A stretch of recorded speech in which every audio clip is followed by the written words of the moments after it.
Welcome to Media Talkers. Today, I'm your host, Seth, and today it's going to be a little bit different than usual.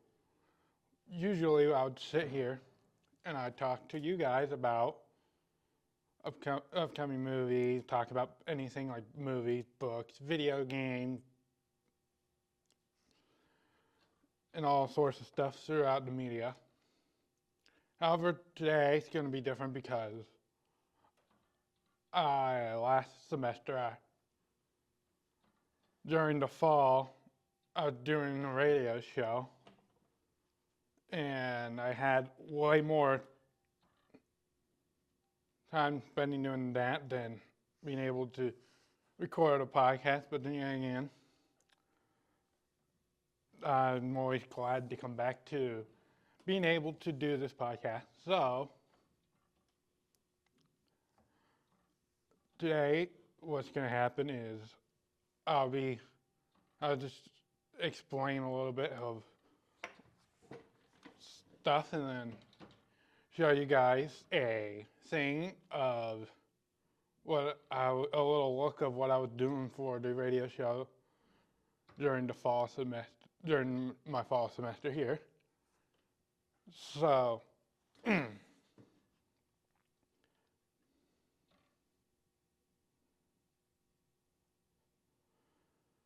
so while I was doing the fall radio show, I recorded every single episode, but unfortunately, due to technology failing me at one point, I only managed to be able to have one recording of it, which is what you guys will see here in a few minutes. Yeah, and what I would done there is I just sat down and talked about what we usually would talk about, movies, games, whatnot, but I was mostly focused on movies.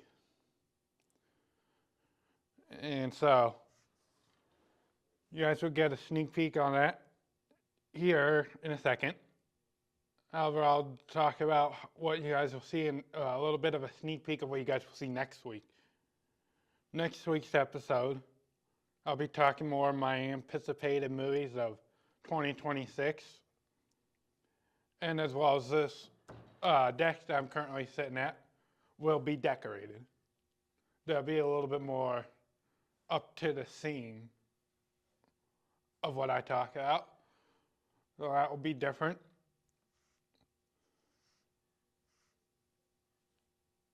Otherwise, let's get on with what I was doing for the radio show. And let's give you all a sneak peek of what I've been doing. And if you're new here, it'll give you a great taste of what we talk about. So, before I send you to that clip, don't forget to like, subscribe. Also, put that notification down below so you guys can never miss another video that comes out. And then let's get right on to it, Media Talkers. We'll be talking about the Grumpy Cat's Worst Christmas Ever. The film starts out with Grumpy Cat pretty much goes through all the good stuff that you would see in the movie, as she explains how this movie is not like any of those other movies. For an example, she showed like superheroes and an action like superheroes, or a police chase, or an explosion or something. She's like, it's not like any of those. So then we then see she does what she ends up doing the whole film throughout.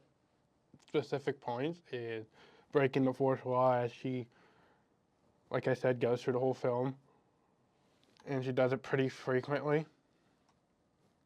Anyways, we then start the actual film with Grumpy Cat being in a pet shop, where she explains all the pets that are in the shop pretty much are there, and then they freak out anytime when there's a door open because they think somebody's going to come and adopt them. only just to walk around and look around and end up not getting to any of them.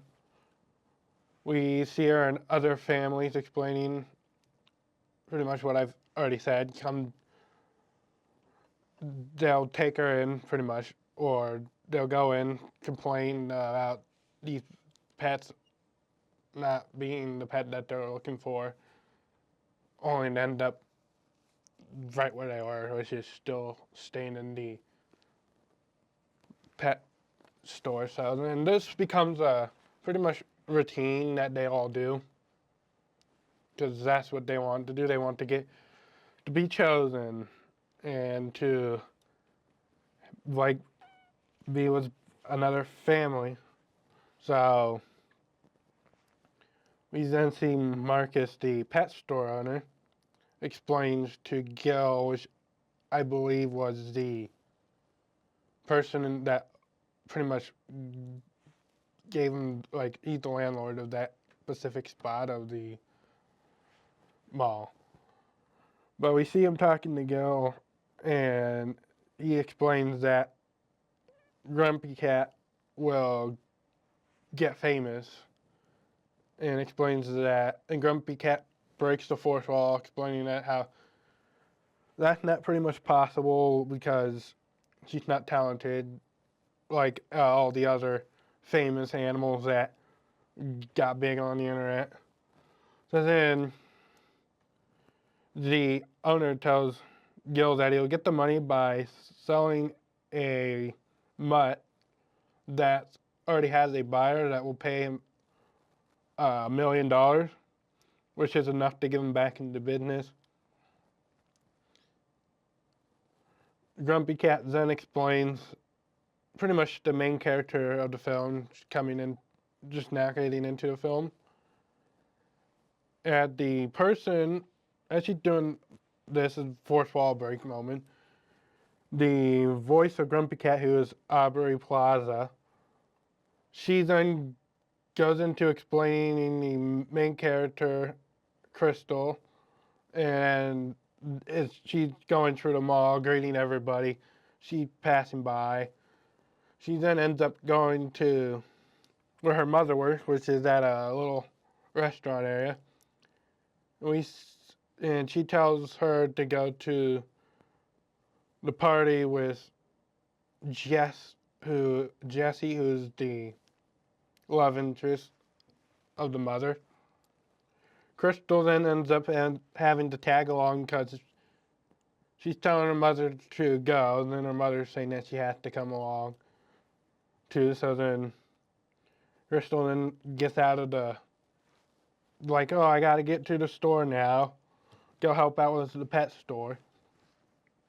So then she goes to head out, and she's walking around in the mall. We see Crystal stop by some classmates who are trying to ask if she's trying to ask them if they want to hang out with her, but then they denied it, as Crystal is used to this at this point. She heads to she keeps making her way to the pet store. We then see, meanwhile, this is happening. We see there's two guys at a jewelry store asking about pretty much every single ring, jewelry, see how much it is, because these two people are planning on stealing money from there so they can have the money, be rich off of it. Pretty much being robbers. We then see Grumpy Cat, she pretty much taking the mood that if literally anytime there's a good moment in the film, she'll try to kill the mood. And just trying to sound all disappointed about it, making it boring. So he continues out of her fourth wall break, goes, and we see Crystal, however, close to the pet store. She stops at a bench where she meets the Santa Claus in the mall, as she then has he and him have kind of a talk, as she explained that she just wants to make friends that she can hang out with and talk to. The Santa Claus there, actor, she possibly she could make a wish, throw the coin in the wishing well that's right behind her. So then she ends up making this wish only to go all the way over to finally the pet shop, and she keeps pretty much when she goes in there, she's pretty much greeting the person that's working up front in the cash register, as well as she just pretty much says hello to Grumpy Cat. Grumpy Cat pretty much greets her in the most grumpiest way she could. However, Crystal keeps going to look over at Grumpy Cat as she heard somebody talking. She then ends up figuring out that she can indeed hear Grumpy Cat, as she ends up having a fully blown conversation. She explains how she could possibly hear the cat, which was because she made the wish to make a friend.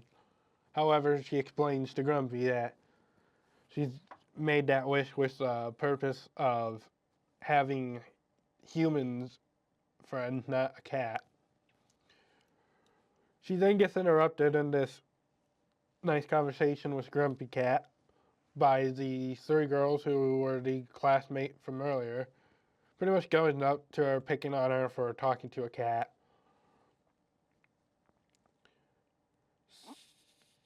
So she then pretty much leaves because she's upset because, well, got picked on. So she goes over to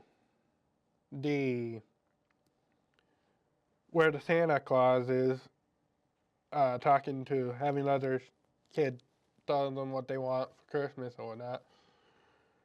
She then gets confused once she gets there because that Santa Claus is not the same person she knew before. So after she's like, "Oh, where's you were at an airport. I thought you were going to be at an airport, and this other guy was here before you talking to me." So it's like, nope, been here the whole time. So she gets like pretty much confused, and we then see that later on, time skip through the film with wishing now nighttime, going to the party that Jessie, who is yet again Crystal's mom's love interest. But as she gets to the party, she hears Grumpy Cat in her head with the telekinesis, with form of telekinesis, that she gets confused of how she can hear her when Grumpy Cat's all the way at the mall in the pet store, and she's all the way away from the mall.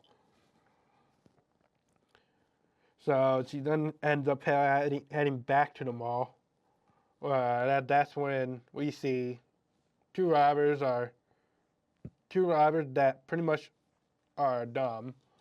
They they pretty much go up to the security guard that's there and like pushing on a chair and pretty much tape him to that chair, grab the master keys to the mall, and is now starting to go grab stuff that they went through earlier in the mall to steal.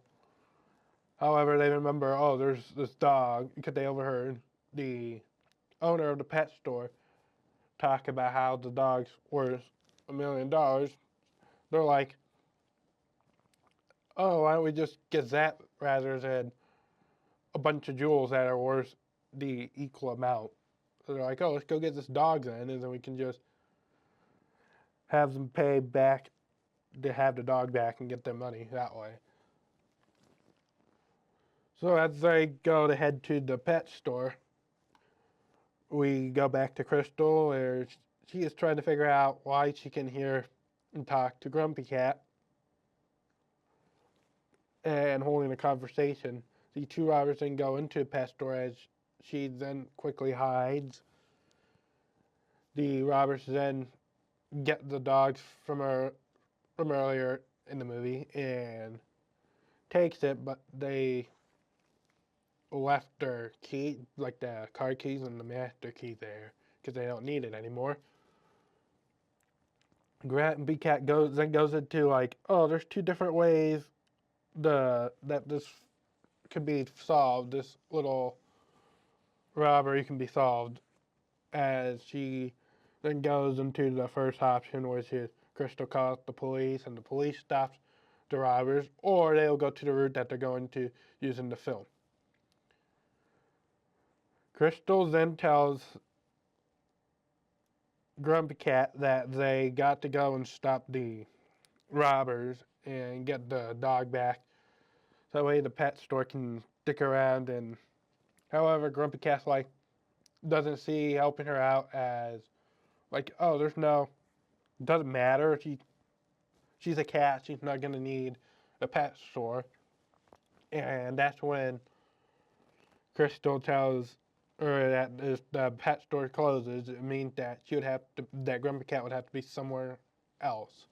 Just make Grumpy Cat then think how it would have to be if that were to happen, how that was, which she ends up then deciding to go help her get the dog back. The two robbers then leave to the car, but the robbers, Donnie and Zach. So Donnie forgets the keys as Zach and Donnie then pretty much gets into an argument of doing he said, which is pretty much, oh, I thought you were supposed to grab the keys and all this. So then they have to end up going back into the mall. So they take the dog with them, go back into the mall. They go to the pet store where they left their key, because Donnie remembers where he left the keys. However, Crystal grabbed the keys because she's like, oh, they're probably going to look for this and come back. So she grabs it just that way they can't just easily have their escape route. She then leaves right before they get in to the pet store again. Luckily, the robbers didn't see Crystal leaving the store. The robbers then see that the keys aren't there, and they're like, okay, well, they act like, okay, what does that mean? We're too, like, oh, it's not there, we're too late, or whatnot. And he's like, oh, well, it must mean that somebody's in there and knows that they're in there and took the keys.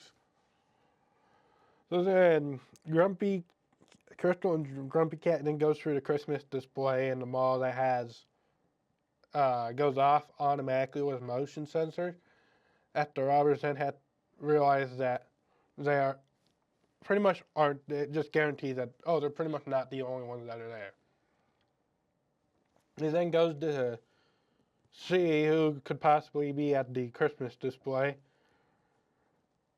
And we then see that Crystal then makes pretty much a run into another store. The robbers then goes to follow them to separate route.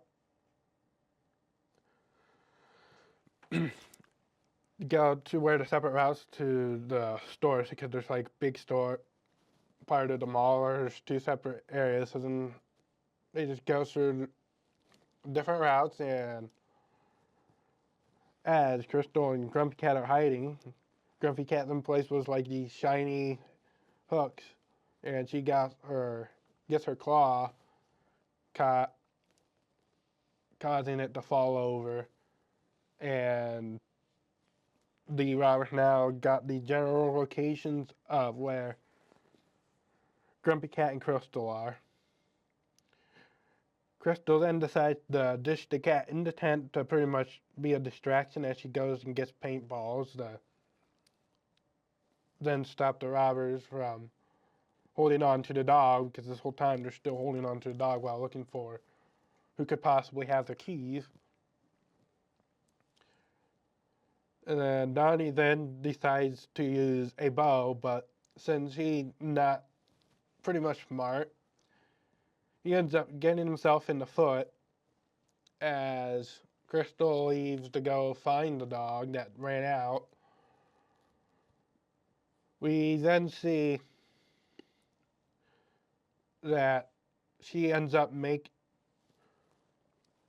going towards the security room where she sees that the security guard's in the chair and it's just trapped there. So then she's like, helps him out, and George, the security guard, then decides to pretty much make up the story of how he got trapped in the chair and the robbers have gotten away.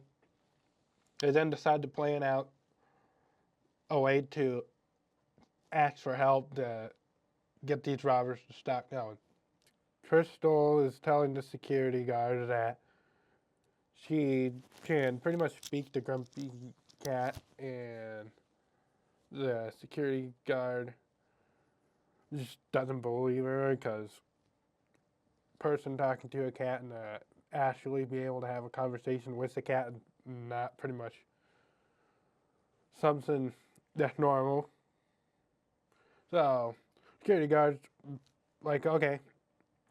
So then they just pretty much start like talking that they're getting their way to have where their plan is that Crystal leaves, that way then leaves with the cat to go find help because the security guard doesn't have his phone. The security guard pretty much is the one who made the plan, is being greedy because right when he hears that this dog, which the robbers want, are worth millions of dollars, he's like, well, I want to get in on this, so pretty much making himself lying about having the phone. So right when he thinks he's in the clear, he goes to check his phone, and Crystal's like, well, I thought you didn't have this, I had a phone on you. This means we can call the cops. And this is when we see that the security guard, like, nope, we're not going to go and call the cops because he is pretty much the one that's behind the robbers. He's with the robbers. He's the big mastermind of this whole plan. He then grabs the dog and then runs away. Crystal then grabs the dog from him and runs away as George pretty much calls the robber, tells them that, hey, the person you're looking for with the darn keys are in the is a 12-year-old kid who's taking away with the prize of what you guys are stealing. So George then had the robber goes to catch Crystal and Grumpy Cat and take them. Pretty much, they end up finding her, grabs her, and pretty much takes her back to the pet store, ties her in a chair, and explains how they're going to take this dog that way then they can ransom the owner to pay for it back because it's worth millions. You're going to want to get it back. And then they'll just give the dog back. They can leave with $1 million and pretty much kind of do like a full circle sort of thing, but having them get the money first, which at this point in this whole point of the dog being sold for that much and why this dog is so much is the main point of what the robbers and why Crystal's trying to get the dog back is because the pet store is pretty much in danger of closing. So they're like, we need this dog to get the money, but yet again, the robbers pretty much think that the owner of the store has the money to pay for that. So as they're explaining this, George then pretty much wants to know where the keys are so they can head out and leave. And Crystal is pretty much denying that she doesn't know where they are. George is like, okay, well, you won't tell us where they are. We're gonna have to do something. Crystal then tells him like, oh, you wanna hurt a girl, all right? And he's like, he's bad, but he's not pretty much like that bad. So after he does that, he's like, oh, I won't ever hurt a girl, no. However, I'll hurt the cat that you so care like. So this makes the pressure go on as Crystal just immediately tells him that the keys are in the wishing well. The robbers then came back to go fetch those keys, and then George like, okay, that wasn't that hard, right? See, all it took was pretty much the threaten the only friend that Crystal has. So as he then puts Grumpy Cat back in the cage, we see that Grumpy Cat asks her to pretty much have Crystal talk to her, and then they decide to pretty much figure out, while she's gonna figure out how to get out of there, she's also gonna keep Crystal occupied because she's too busy worrying about losing the dog. So Crystal then decides to tell Grumpy Cat how she don't feel like that the cat understands how she feels about not being able to find friends that she can talk to and hang around with. So then Grumpy Cat then explains pretty much like, oh, well, I don't want to keep going to people's home to be adopted only just to come back because all they had to complain about for Grumpy is how she's grumpy. And pretty much like us making an understanding, their connection goes bigger as Grumpy Cat's like, okay, well now it's time to figure out how to get out of here and go get this dog finally. So as she's trying to decide, how to open the door, she pushes open the door and the door opens.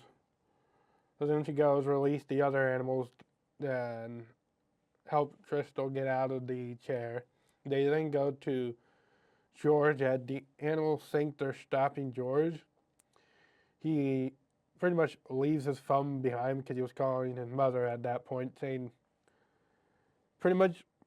how he got like this big deal that he can do, like he got with the dog and the whole plan and everything. So as George runs, he doesn't see that he left his phone. He then goes to the two robbers that are in the wishing well, and these robbers got the key already, but they're still in the wishing well. They're digging for the coins in there, as the robbers then tried to pretty much explain like, oh, we can make side money. It was the wishing well. Then George was like, come on, we gotta get going, let's do this. because they got the keys, they can now leave. Grumpy's then, as they go by, as Grumpy Cat and Crystal goes by, they then see that they go by a car.